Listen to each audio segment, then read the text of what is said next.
attack on NAIMOS taskforce. We'll get the details in the bulletin tonight. Also, Wontumi's lawyers question Attorney General's decision to drop charges against Akonta Mining official and use him as a key prosecution witness. Tonight, we find out if the Attorney General's action is lawful or it is an overreach. Plus, Interior Minister Muntaka Mohammed Mubarak reveals investigations into the 2020 and 2024 election violence show police and military were responsible for 7 deaths.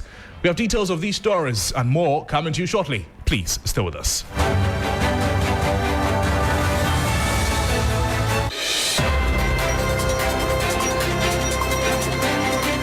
You're reminded that you can also join us on all our social media platforms at 3FM927. We'll be glad to hear from you and share your thoughts with the rest of the world. Before we begin with the rest of the bulletin, let's find out from News Summary with Christabel Treve.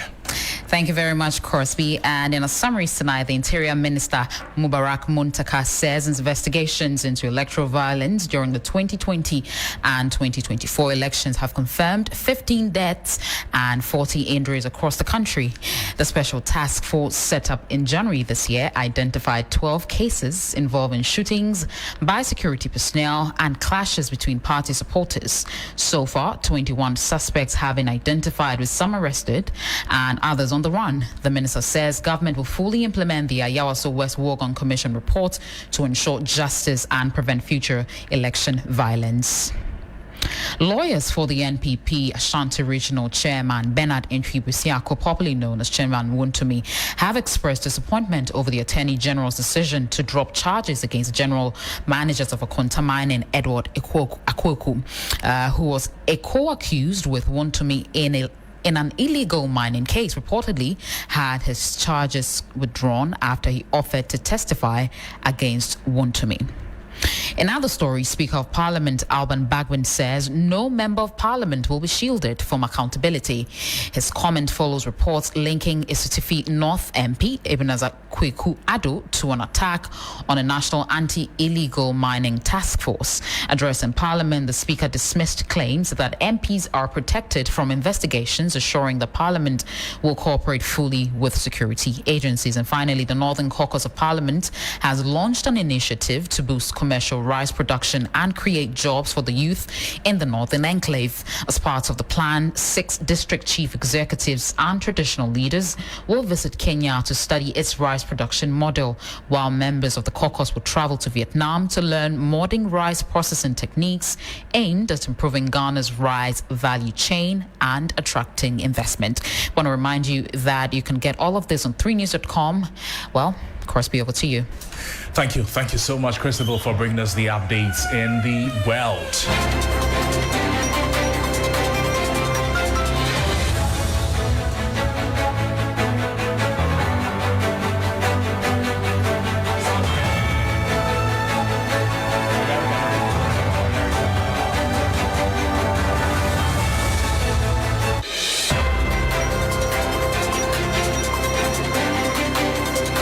Let's get right into the details of the stories, beginning from here. The Majority Leader, Mahama Yariga, has told the Speaker of Parliament, Alban Bagwin, that the Member of Parliament for Asutifi North, Ebenezer Addo, has been interrogated by the CID and sent to court for an alleged attack on the National Anti-Illegal Mining Operations Secretariat, NAIMOS, which occurred on Saturday. The MP earlier reported at the CID headquarters after a scheduled meeting today. Ebenezer Addo denied the accusations that he incited the youth to attack the Director of Operations of the National Anti-Illegal Mining Operations Secretariat at Fidium in the Ahafo region. Let's take a listen to the Majority Leader, Mahama Ayariga, when he was speaking on the floor of Parliament today.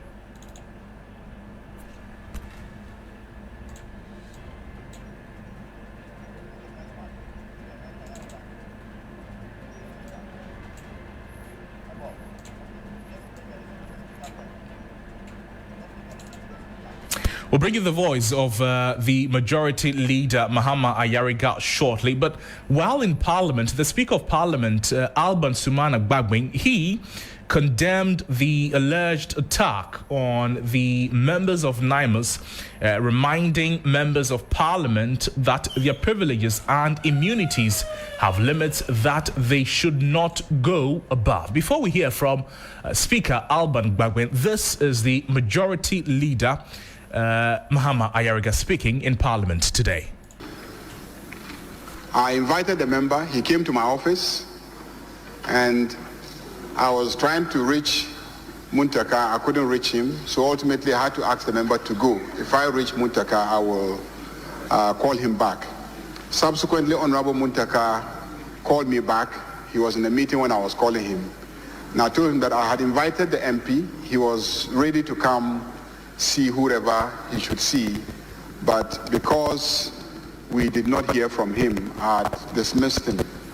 So we scheduled that this morning the member should be sent to the CID headquarters to meet with one of the deputy CID directors for processing.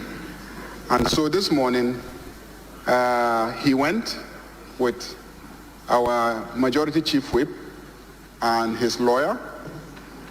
They received him at CID headquarters, took him through the processes, and I received a call not quite long ago that he has been taken to court, and as we speak, he is actually in court being arraigned.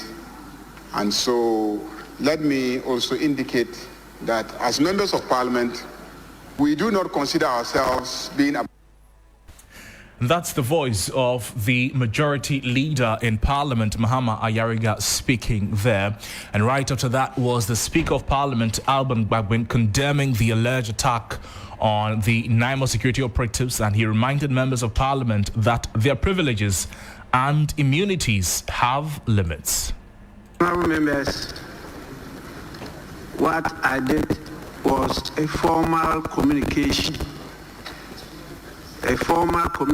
by me on a reported attack on a team of National Anti-Illegal Mining Operations Secretariat. It is not a formal communication on privileges and immunities. That was just in passing that I mentioned privileges and immunities. But as I said, those are not absolute.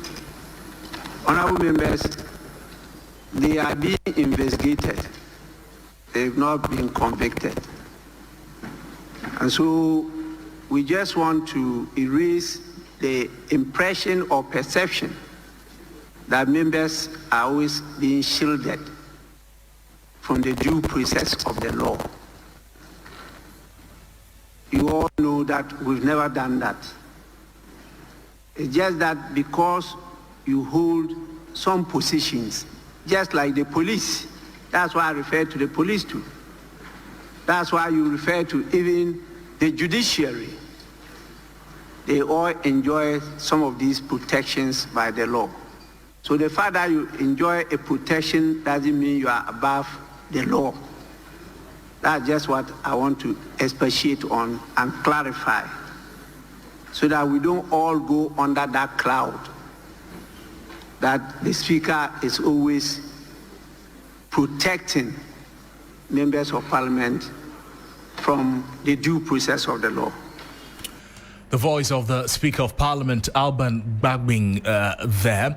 We'll be getting into details of the recent happenings concerning the presence of this Member of Parliament in question at the CID headquarters and the beginning of investigations into his conduct shortly. But we're still staying on issues concerning illegal mining and still at the courts. Lawyer for the Ashanti Regional Chairman of the NPP, Bernard Nchibuesiako, popularly known as Chairman Wontumi, has expressed disappointment over the Attorney General's decision to drop charges against the General Manager of Akonta Mining, Edward Kwaku.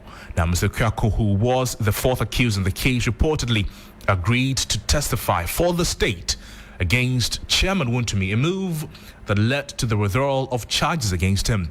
Now, both men had been facing multiple charges, including undertaking mining operations without a license and abetting the felling of trees in a forest reserve without authorization. Chairman Wontumi's lawyer, Andy Apiakubi, described the Attorney General's action as unfair and inconsistent, questioning the prosecution's approach. Here is lawyer for Chairman Wontumi, Andy Apiakubi. We have just been served with the notice of withdrawal of the fourth accused person. Yes. So they have come under the rules of court, so they have every right to do so. We are going to prepare our case when they are ready. It doesn't change our position. We have still pleaded not guilty, and we will come to prosecute the case religiously to the best of our professional expertise. Indeed, I always sound this warning that we should be careful not to attempt to influence decisions of court. Attorney General is also Minister for Justice, and his role as Minister of Justice is even more important than his role as the Attorney General and government prosecutor, because the justice of the moment is so important to every one of us as citizens of the country, because our emblem is freedom and justice. So if Attorney General, with all the materials available to him, all the resources available to him, including human personnel, if it is just for him to only rely on a former accused person to prosecute a matter against one of the accused persons or some of the accused persons, and he thinks that justice may not be undermined, that is his decision. But I would have thought that his role as Minister of Justice would have persuaded him at all times to be careful that freedom and the justice of the moment is served also on all the accused persons until they are proven guilty. That's the voice of Andy Apiakubi, his Chairman Wontumi's lawyer, describing the Attorney General's action as unfair and inconsistent, questioning the prosecution's approach. Let's have a conversation on the back of this and speak with Lawrence Buampon-Reko. He's a private legal practitioner. Counsel, good evening to you. Thank you for joining us on the program. The Attorney General has in recent cases withdrawn charges against some accused persons in exchange for testimony. From a legal standpoint, this is a strategy, but is it justifiable enough? Good evening, Mr. Annan, and good evening to your cherished listeners and viewers. Yes, so for purpose of education, let's take it from Article 88, Clause 3. I mean, if you read Article 88, Clause 3, the Attorney General of the Republic of Ghana is responsible for initiating and conducting any prosecutions in court.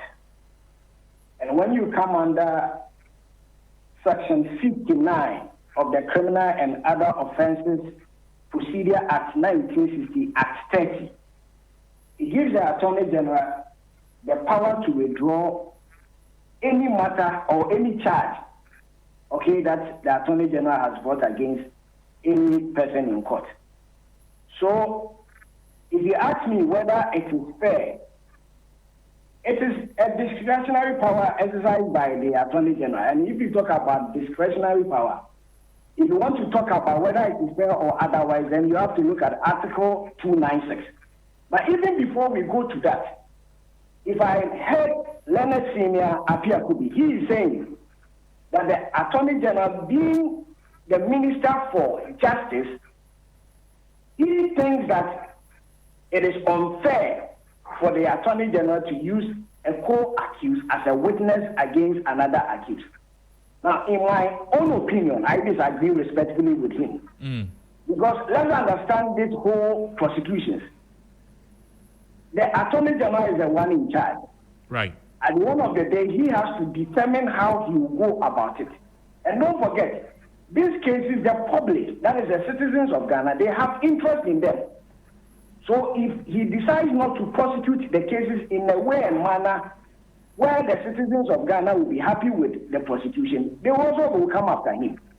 And in the mind of the Attorney General, he believes that if he used the fourth accused person, that is Mr. Kwaku, as a witness, it is going to benefit the state. Don't forget, when it comes to the Attorney General, his client is the Republic of Ghana. So all citizens of Ghana, we have an interest in this matter. Great. So if Mr. Kwaku is just looking at his client, Wontumi, we also have an interest for the Attorney General to prosecute this matter in a way that will serve our interest. But Counsel, so I disagree with him. Okay. The Attorney General's Department, it has in recent times used plea bargaining as a strategy to improve the success rate of high-profile prosecutions in the Republic versus Kwabena Dubois, for instance, and 3 others. Charges against the third accused, Mildred Donko, those charges were dropped. It made her a key prosecution witness in the National Signals Bureau scandal. If we go to the National Buffer Stock Company case as well, some former officials were converted into prosecution witnesses after reaching plea agreement with the state. Now, Akonta Mining case, it appears to follow the same pattern. Critics say that dropping charges in exchange for cooperation undermines public confidence in the justice system. Does plea bargaining in this contest, does it risk being perceived as selective justice? Okay, Mr. Annan, I am not privy to any plea bargain that the Attorney General has entered into with any of these accused persons. I remember the last time he met the press, he did state emphatically that he has not. What I know for a fact, which is in the public domain, is that he has withdrawn charges against certain persons, okay, and he intends to use these persons as prosecution witnesses. Now, the question that we all have to ask and answer is that, does the Attorney General have the right to withdraw charges against persons, accused persons? The answer is yes. And let's understand the legal effect of the withdrawal. Now, if you look at the one that we are discussing now in relation to Mr. Kwaku, from my understanding, the trial has not even begun. Okay? And the Attorney General has filed a withdrawal against the charges that he leveled against Mr. Kwaku. Now, the legal effect of that withdrawal is not acquittal. It means that Mr. Kwaku has just been discharged from the matter. What this means is that if Mr. Kwaku does not comply with whatever agreement he had with the Attorney General, and he goes to do anything contrary to that agreement, the Attorney General can rearrest him, bring him to court, and charge him on the same fact, because this one is not what? Acquittal. It's only what? A discharge. So I believe that the Leonard Attorney General knows what he's doing. Right. And I think that we should be patient. We should not be in a rush. As long as whatever he's doing is not against any criminal jurisprudence in our law or by practice, he has the right to withdraw. And he is doing so and using them as witnesses. For me, what we have to bear in mind is that fighting white-collar crimes is not easy. At least we can learn some experience from the past government. We all know the number of cases that were in court. Some were in court for 7 years, 4 years, 5 years. And nothing positive came out of it. So if this new Attorney General and his past experience as a Deputy Attorney General during the first term of His Excellency President Mahama, this time around he thinks that in prosecuting his cases, he will use some of the accused persons who may be charged or what they have been alleged to have done is less as compared to the others as witnesses to help him achieve his goal. I don't find anything wrong with that. I see. It appears to be a lot of discretionary exercise on the part of the Attorney General. Fair enough. But what legal safeguards or transparency measures should be in place to ensure that the discretionary powers available to the Attorney General, or the discretionary options available to the Attorney General as he goes about his duties in the cases that we're seeing, serve the interest of justice rather than convenience or favoritism? Yes. If we are talking about the discretionary powers, as I have already indicated, which is stated under Article 296. Now, the question I have been asking myself is that, has any of the fundamental human rights of Wontumi been breached in this withdrawal against Kwaku? My answer is no. So, I don't find anything wrong with that power that he is exercising. However, I also agree that because the Attorney General was put in that position to serve the public, he owes us that duty to explain to the people of Ghana the actions that he is taking by withdrawing the cases against some persons. He has to let us know why he took such position. And I think already he has explained. But I believe going forward, he can give us further and better particulars for us to also understand why he is taking this method by using some persons that initially they were charged and later the charges were dropped against them and they were subsequently used as prosecution witnesses. I think we have to get more information from him why the approach. But the discretionary power, for now, because I don't have any information to speak to the fact that he has abused it, right, it will be unfair for me to make such a judgment against the Attorney General.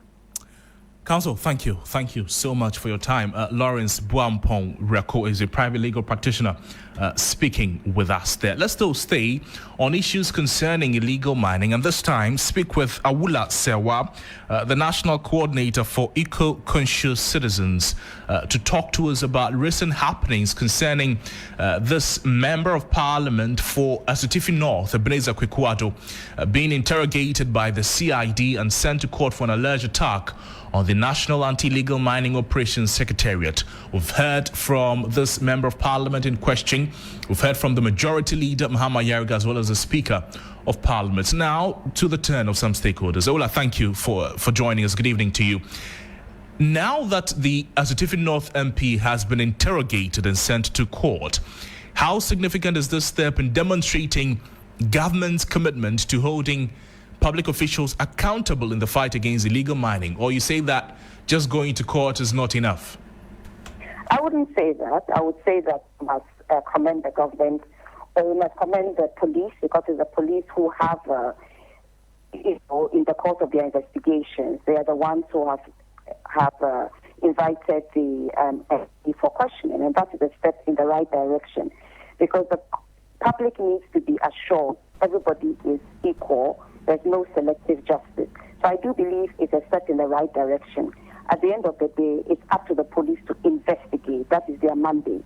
They have to investigate. And if MP has a case to answer, then you'll be sent to court and prosecuted. When this issue happened on Saturday and then we got to know about it on Sunday, I'm talking about the attack, this Member of Parliament has been dealt with in the court of public opinion. If during the investigations, during the entire court proceedings, it comes out, and I'm saying if, it comes out that this Member of Parliament had no role to play in whatever he's been accused of, based on the perception that the citizens now have of this man in question and his role in whatever operation, whatever happened over the weekend, how are we able to trust the investigations that indeed he has been cleared? You see, the law tells us that a man is innocent until proven guilty. I suppose it would have been helpful if after this incident occurred, people had issued a statement. They were there and they could have given a true account of what actually took place. The report came from trusted, award-winning journalist, Erastus Asaredonko, who is a credible witness who has put his life on the line to in the fight against illegal mining. So it would have helped if a statement had come out earlier. But with the silence that went on, obviously there will be speculation going on. Speculation has now ended because the MP has been invited to the police station and he's being investigated. All Ghanaians needed to know was that there's no selective justice. Whoever is alleged to be involved in any incident will be properly investigated and if need be prosecuted. That's all Ghanaians need to know. Because Ghanaians were concerned that there was selective justice. And I gave the example of Atronsu when on a Friday, Farmers' Day last year, tractors had been burnt, I think, the night before. The police sprang into action, arrested activists who've been campaigning against illegal mining, polluting the Atronsu stream, refused them police bail, rushed them to court. They were refused court bail, and they spent Friday, Saturday, Sunday, Monday in custody. And at that, the police have not even completed their investigations. And then one was comparing that to the case of the members of parliament. So what the public doesn't want to see is selective justice. They want everybody to be treated equally. So I think that it's a step in the right direction that the police are handling this matter, and hopefully the truth will come out. I see. But talk to us about, based on the expectations of the public, how long is long enough for this kind of investigation? Remember that we're dealing with very crucial elements here. How long should the public wait? What is your expectation? You see, the public, I think, because the MP has been called by the police, I think the public will now have to wait. As I've always said, a man is deemed, despite what one has seen, a man is deemed to be innocent until proven guilty. So we need to allow the police time to complete their investigations. And for now, I think the public has some reassurance that action is being taken. And I think the police should be left to carry on their investigations. That is what I would say. Let the police do their work. If, as I said earlier, a statement had been issued earlier, we wouldn't have had all the furore. But be that as it may, I believe what is happening now is a step in the right direction. The public needs to be patient and allow the police to complete their investigation. And if charges need to be brought, charges will be brought. Awula, thank you. Thank you so much for joining us. Awula Sewa is the National Coordinator for Eco-Conscious Citizens speaking with us there. And she says that the public will need to be patient as the state and the police continue with investigations. And if charges will be brought forward, it will happen as well.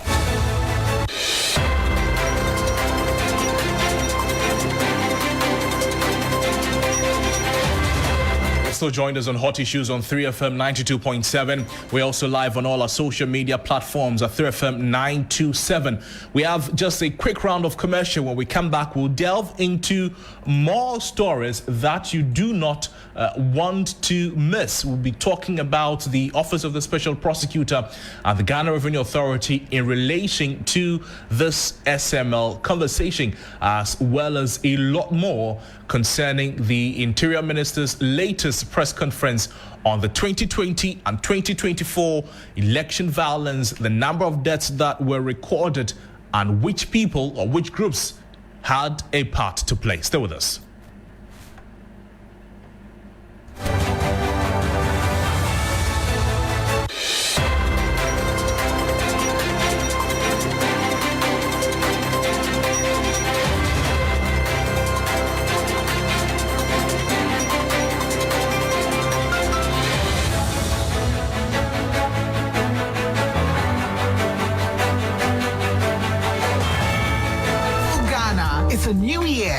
Microcredit is here to support your dreams. If you're not working but want to start a business, don't let money stop you. With just your Ghana card, you can get a loan to turn your ideas into reality. Already running a business? Need more capital? Or are you a salary worker looking for extra funds? Bills offers fast and easy loans with no collateral, no deposit, and no SUSI savings required. Wherever you are, whatever you need, Bills makes it happen. Call Bills microcredit today. Call 0596-920-833 or 0302-200-390 and get started. Bills is licensed and regulated by the Bank of Ghana. Bills, financing your needs.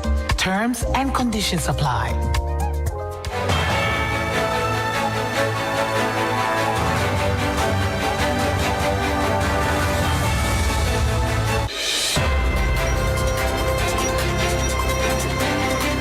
And thank you for staying with us on Hot Edition on 3FM 92.7, also live on all our social media platforms of 3FM 927. Get in touch with us there. Share your thoughts with us and we'll be glad to share them with the rest of the world. Let's bring you some more stories tonight. Following the arrest of the acting head of legal at the Ghana Revenue Authority, the Office of the Special Prosecutor has directed 3 top officials of the authority to appear before it. They include the Commissioner General Anthony Sapon, the Assistant Commissioner in charge of Finance, Celestine Annan, and the Technical Assistant to the Commissioner General, Kenneth Ejaidia. Now, sources close to the OSP indicate that the summons is connected to a letter allegedly issued by the acting head of legal at the request of lawyers for Strategic Mobilization Ghana Limited, SML, in mid-October. Investigators believe that the 3 senior officials instructed the release of the letter. Now, Mr. Jadria and Mr. Sapon were both former employees of KPMG, the firm that audited SML under a presidential directive earlier this year. And according to the OSP sources, this is the second time that the Commissioner General and the Assistant Commissioner in charge of Finance have been invited after the initial statement reportedly conflicted with the contents of the letter in question. This is a subject to be keeping an eye on, and in a subsequent bulletins we'll be bringing you details. But let's do some other stories tonight. The police and the military, they have been implicated in 7 out of 15 deaths recorded during election-related violence in the 2020 and 2024 general elections in parts of the country. The Interior Minister Mohammed Muntaka Mubarak, updating the public on investigations into these incidents, revealed that procedural errors, legal breaches, and acts of indiscipline were uncovered during the probe. Now, although Ghana's 2020 and 2024 elections were largely peaceful, they were marred by isolated cases of violence involving confrontations between security personnel and civilians at some polling stations, in some instances leading to the death of some Ghanaians. Now, according to the minister, a 13-member committee set up by the IGP on the president's instructions found that some security officers were directly responsible for several of the deaths recorded. So far, 21 suspects have been identified in connection with the violent incidents which left 15 people dead and some 40 injured. Fatalities from the 2020-2020 elections occurred in Techiman South, Odododo, Ablekuma Central, Banda, Doma West, and Saveligu, while the 2024 polls recorded deaths in Ewutu-Senya East, Tolon, Damango, and Kranza South, Offensive North, and Hafuano Southwest constituencies. These areas, that is where these incidents happened. And the Interior Minister says it is working with security agencies as well as investigative agencies to ensure the arrest and prosecution of all those involved. Here is the Interior Minister, Mohammed Muntaka Mubarak. The medical report from Savulugu constituency in the Savulugu Northern region. The observation of the task force is that there was no confrontation between NPP and NDC supporters before the shot was fired into the crowd. However, NDC supporters were jubilating and firing gunshots and throwing firecrackers. Again, it was established without doubt that the bullet that killed the deceased, Samira Zakaria, was a shot from a high-velocity rifle. The same bullet also caused injuries to other 3 persons. There are 2 possibilities. The first is that the shot must have been fired into the crowd by one of the persons who were jubilating deliberately or accidentally. And the second alternative is that someone with the intention to kill or injure the jubilants infiltrated into the jubilation crowd and fired the fatal shot. The taskforce should recommend that the family of the deceased be compensated for their loss. The 3 other injured persons should also be compensated based on their medical report and for pain and loss suffered as a result of the injuries. And here again, because as they couldn't establish exactly who fired the shot, the docket is also returned to the cold case unit of the Ghana Police Service for federal or for future investigation or further investigation. And that's the voice of Mohammed Muntaka Mubarak, is the Minister for the Interior, speaking there. Joining us now is Mutare Mumuni Mukhtar, the Executive Director of the West Africa Center for Counter-Extremism, joining us for a conversation on the latest concerning the Interior Minister's response or the findings in relation to the 2020 and the 2024 election-related violence. Mukhtar, good evening. Thank you for joining us. We've just heard from the Interior Minister outline the findings of the investigations into the election-related violence. From your perspective, what does this recurring pattern say about Ghana's electoral security environment? Well, it's not any news that our elections are characterized by violence, needless violence that often results in injuries and fatalities. And to the extent that we have gone through serious reforms in terms of processes that can minimize the instances of violence, we continue to see this deadly electoral encounters. It's undermining of Ghana's image as a peaceful and stable country. If you were following our work, the West Africa Center for Counter-Extremism, during the 2 election events in 2020 and 2024, we characterized the violence around these elections as one of the deadliest elections in our recent history. And you heard the minister speak about 15 deaths, 15 in terms of fatality numbers, 40 injuries, and a lot more when it comes to destruction to property and other injuries.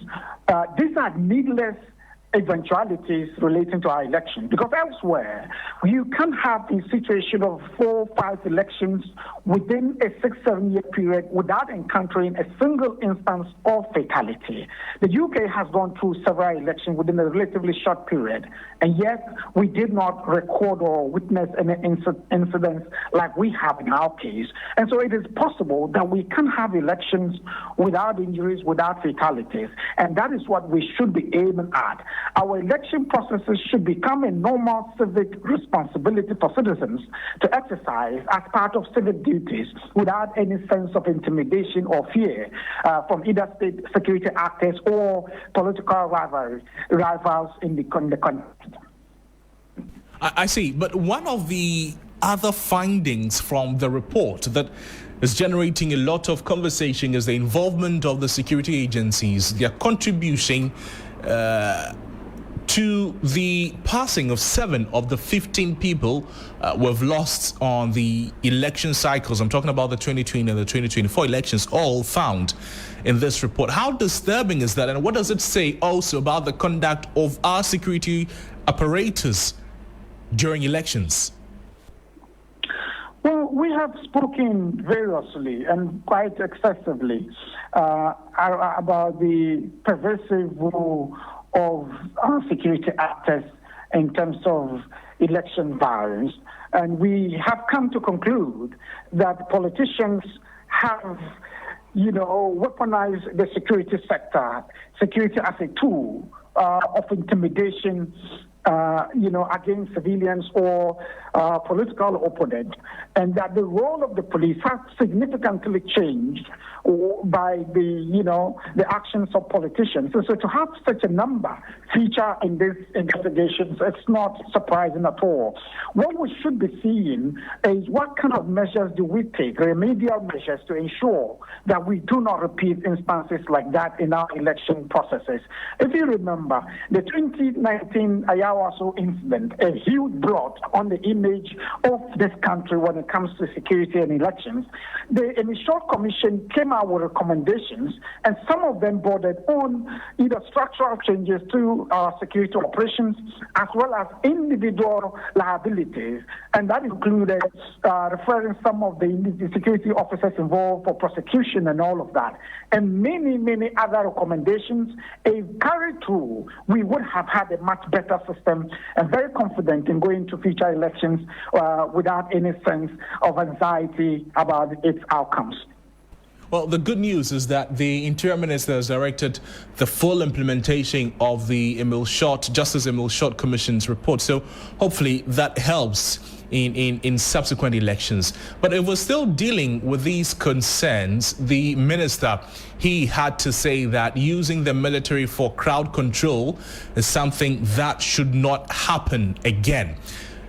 That's good news, good to hear. But the concern about the use of live ammunition, because that accounted for a number of the deaths. Do you think that it is time live ammunition be barred, even when it comes to its use by the security agencies during elections?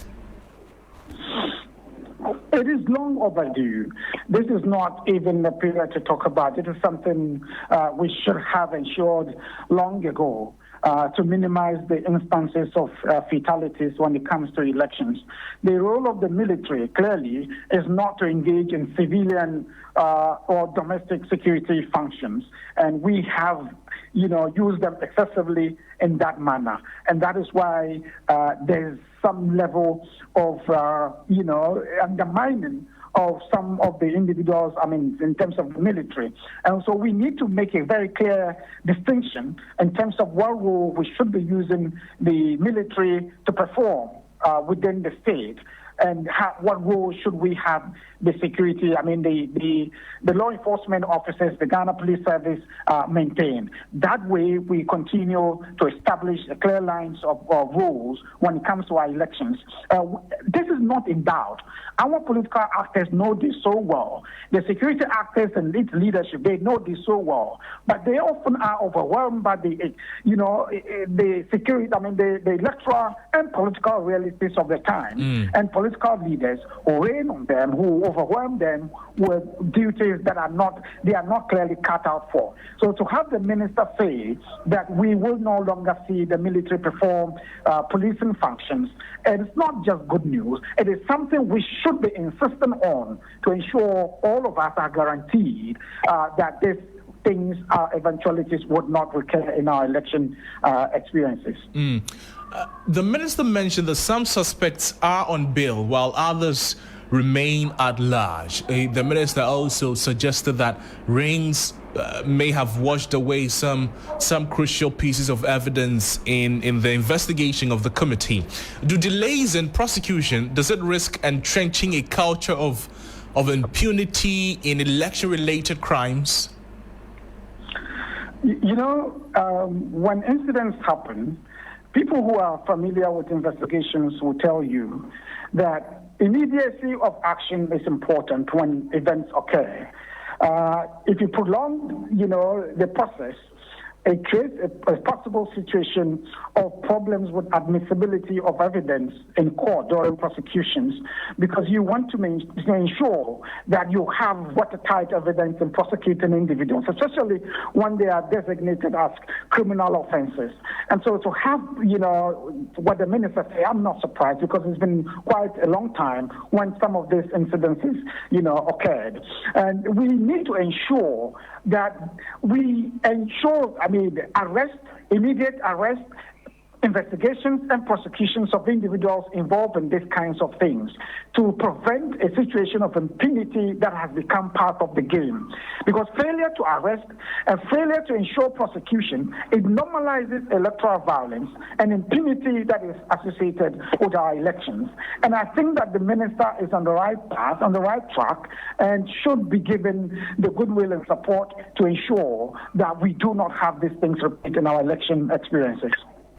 Finally, are you concerned that no visible action has yet been taken regarding the recent Ablekuma North election violence?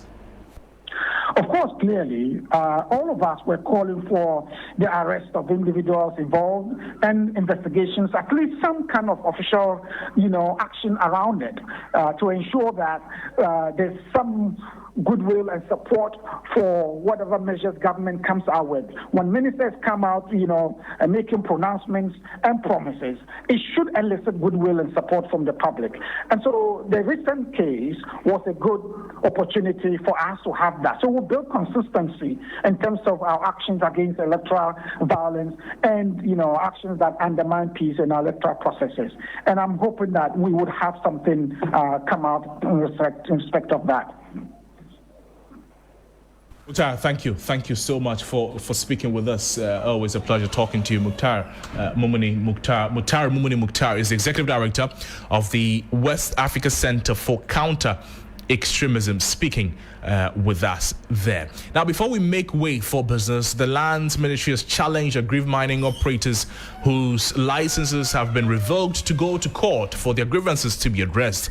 Appearing before the Public Accounts Committee today, Sulemana maintained that the ministry's decision to revoke the licenses was lawful and backed by evidence of procedural and ethical breaches in the approval process. According to him, there's enough evidence of individuals who owned concessions but did not need them. He, however, failed to mention the number of licenses granted individuals since the NDC government took over the reins of government. Can you, as a ministry, Minerals Commission, EPA, publish for the consumption of this country mining firms whose licenses have been revoked? We need to know. We want that publication done. I think last week, those that we revoked, if you check in the dailies, I'm not very sure, but on our website and on other platforms, we publish all of them, 278 of them. I can send a soft copy of those ones to you so that you can share to your other friends so that you go far. And I'm saying that sooner or later, large-scale companies, those who have gone to take lands, they've gotten the, licenses, and they're now running around to get people to come and invest. When people are holding resources and they want to go and do business, they're not getting speed. We'll revoke them. Thank you very much for publishing the over 270-something revoked licenses. But how many have you granted in the last 8 months? Yeah, so when you inherit a road system like this, you don't rush to do to repeat the same wrongdoings. So what we are saying is that between 2017 to 2024, we relaxed in ensuring that our laws work. And so what you need to do is to clean the house first. And that's the house cleaning we are doing. We have been transparent. When we got all these irregularities, like I said, we send them back to Minerals Commission. Minerals Commission, if there are administrative issues, if there are issues that emanated from your side, let's correct them so that we don't punish the innocent businessman. And those excerpts of happenings at the Public Accounts Committee today in Parliament.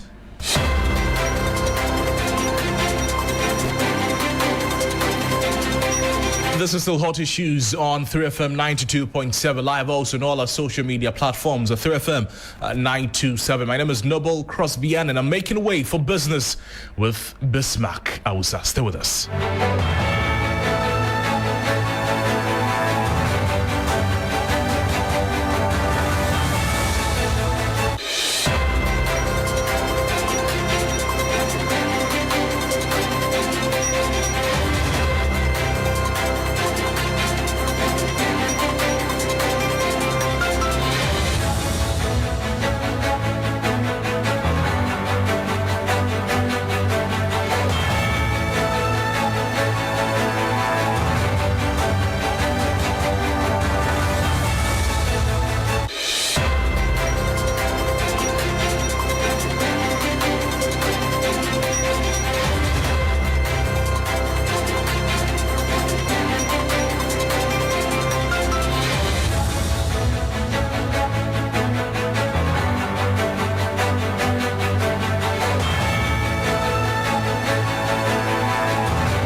Hello, good evening and welcome to Business News on 3FM 92.7 with me, Bismarck Ausa. Coming up tonight, IMF cautions Bank of Ghana to remain vigilant on inflation control, urging continued cautious monetary policy despite recent interest rate reductions.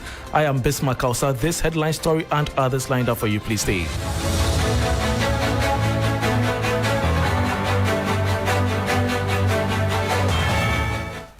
Thanks for your company. Now to the details. The International Monetary Fund is urging the Bank of Ghana to maintain a cautious approach to monetary policy even after recent interest rate cuts. The fund says sustained vigilance is crucial to prevent inflationary pressures from resurfacing and to keep inflation expectations firmly within the single-digit target range. There is more in the following 3 Business News Desk report.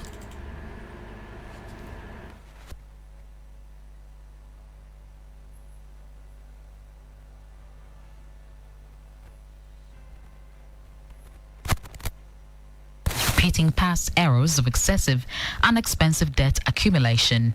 He urged Ghana to prioritize concessional financing, loans with favorable terms from multilateral institutions like the World Bank, the African Development Bank, AFDB, and the IMF itself.